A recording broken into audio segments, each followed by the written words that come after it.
I've had a couple of mixers over the years that didn't have anything on there, and that's because they do break off. Someone knocked it up against something, maybe inside the cage, things like that. But you'll know right away that that these are well-used mixers because the handles are starting to fall off.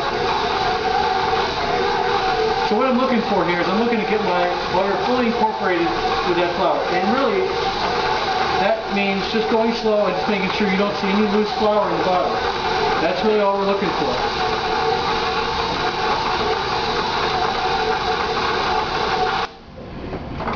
And I don't see any more flour.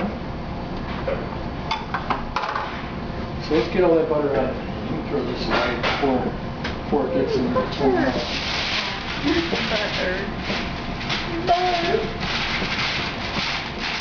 Alright, so this is our butter, and our butter is just as I say, just incorporated with the flour.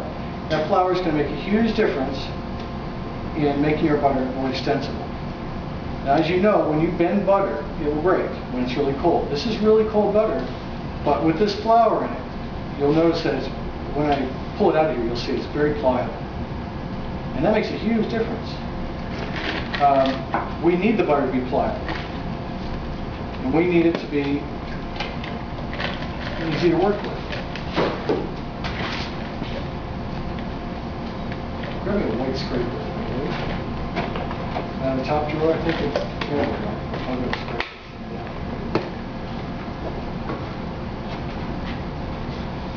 So the idea here is to make good butter to start with. We're going to put this in the fridge, keep it cold, and so it's ready to be used. I'm going to save this bowl though, because I'm going to use that for the dough as well. Do you want to flatten the butter out so it'll go on your dough? Yeah, we're going to flatten it down. I don't know if you can notice, but the butter is quite pliable at this point, and it doesn't crack. Normally, when you bend butter, it'll crack, but this has already become quite pliable. So what I'm going to do here is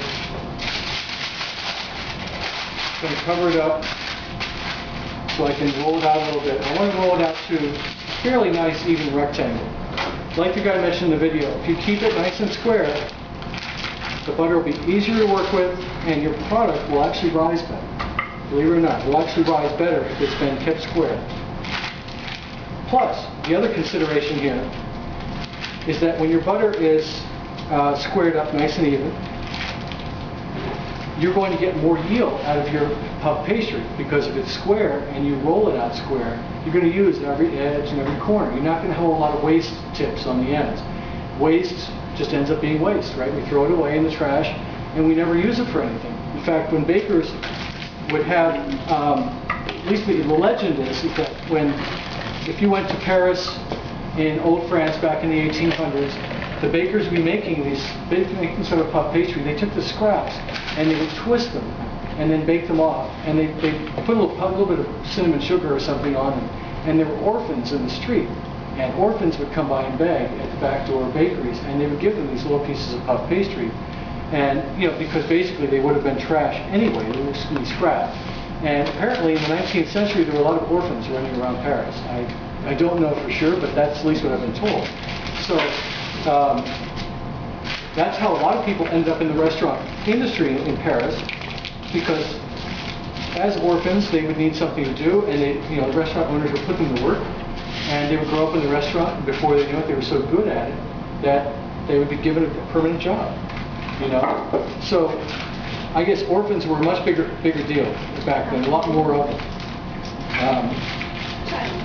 It sounds kind of odd today, but I guess we would have more orphans in this country too if it wasn't for the foster family system that we have.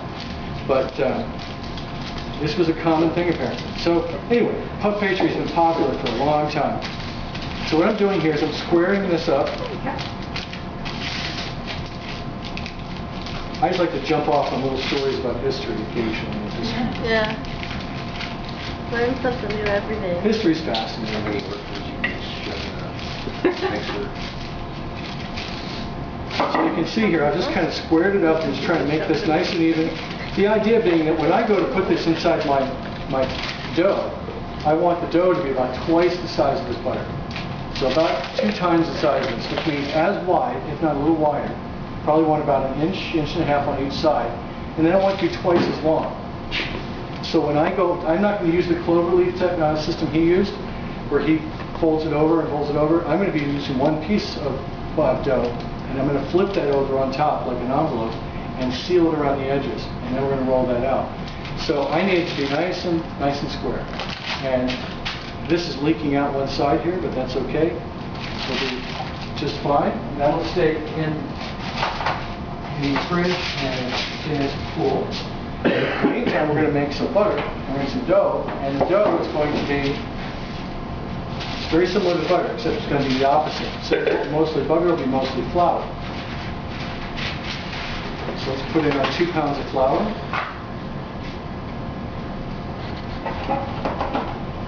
Again, incorporating some butter into it. Now, this butter is really hard. I like to kind of squeeze it in my hand. Just soften it up a little bit. Just so it'll incorporate well into the flour. Otherwise, I'm afraid it won't mix. The butter being in the dough is going to make the dough, in some ways, like a close relative of the butter. The reason why is because it's got butter in it, so it's going to harden when it cools down too. And since it's going to harden up, it's going to then get very similar to the butter in texture and hardness. So it'll be, have the same extensibility.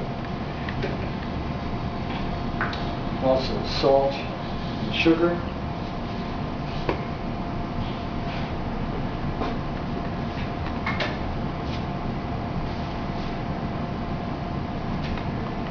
Okay, let's check. It seemed like a lot of salt there for a second. And we're going to put this on the mixer as well. You could do this by hand, but after all, a dough hook will make your life a little easier.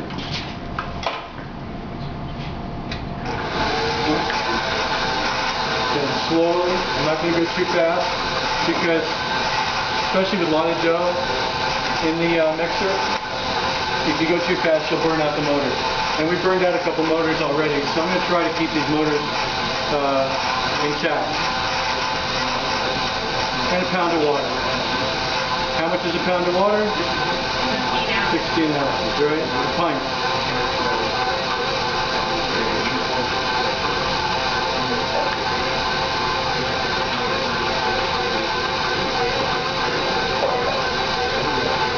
I'm going to get this to form into a nice dough. It's not going to be the wettest dough in the world. It's kind of actually somewhat dry, because it is only 50% water.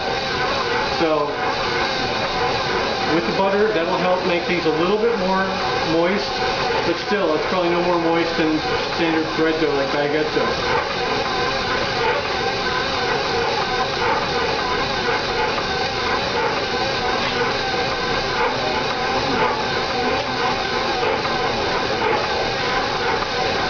That's going to be some stiff dough.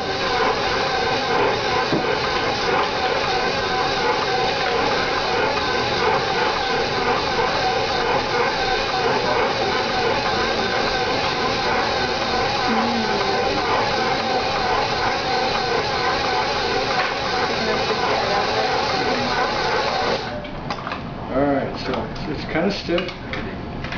I say most. Come on.